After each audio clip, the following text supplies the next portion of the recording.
hindi daw nila kinidnap yung hindi daw nila kinidnap si Pangulong Rodrigo Duterte. Hindi daw kidnap ang tawag doon. Sige, okay na lang. Hindi na kidnap ang tawag doon.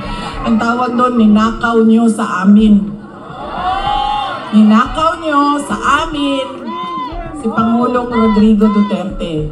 Dahil siya ay propriedad o property ng syudad ng Davao. Dahil siya ay magiging mayor namin doon at kinuha ninyo siya at ninakaw ninyo dito. Pwede na ba yun, ma'am? Hindi daw kidnapping yun eh. Nakawan na lang. Ninakaw ninyo sa amin.